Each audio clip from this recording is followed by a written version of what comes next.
All right, welcome to the review for quiz number 14. And we're going to talk about Soundcheck. And the first thing is a tap round, where your assistant, or if you are the assistant to the other engineer, you go around to each of the different microphones and just tap on it or lightly scratch on the windscreen, just to test and make sure that mainly that everything is plugged in where it is supposed to be.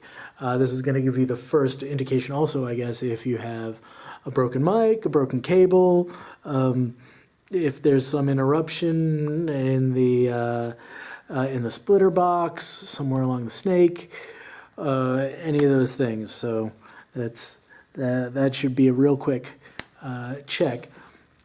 Then related to that, the next step in intensity is the line check itself, where you ideally have full volume in singing or playing the instruments. Sometimes the band wants to do this by themselves. They don't want you touching their equipment. But if they've got a tech, right, if they've got a drum tech and a guitar tech, those guys probably can do it themselves. Other bands, they just don't. You do what you got to do, man. Yes, okay. And so the next thing is, once you've got the sound check, if you're doing the sound check in the empty venue, which you probably are, just be aware that in the empty room, it's going to sound very different, right? One of the main things that we talk about all the time in studios and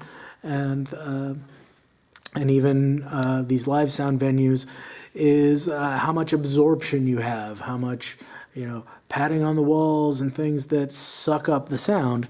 Well, you know what sucks up sound? People's bodies. Yeah, and so if you add thousands of extra sound absorbing materials during the show, then it's going to sound very different than when the room was completely empty. Okay. The next thing is in the book, I think, is a very wise observation, and that is if during sound check you can get the band a really great monitor mix, that's going to give them confidence for the show.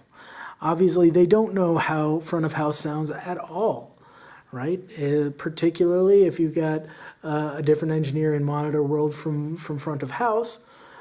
Right, those guys could be completely different mixing philosophies, right? That on stage it sounds one way, out in the house it sounds completely different, but all they know is what they hear. And if it sounds awesome at sound check and you give them everything they want, everything they need, everything they ask for right away, then they aren't going to worry about the sound for the rest of the show. And then the last part is that don't forget that you need to check the sound all throughout the house, everywhere in the venue where audience members are supposed to listen to the band.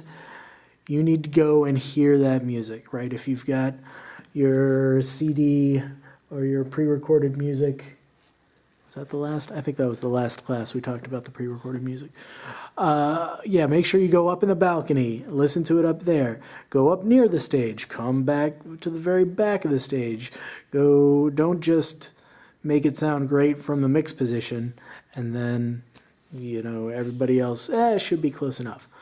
Right, that might be something where you do some tweaks at the mix position, but you might also need to go to the system tech, the person who works for the venue, and be like, hey man, or lady, this, the fill over here it doesn't sound, it's got a blown tweeter, or, it's just the EQ's wrong over on the left side of the house, or whatever it happens to be.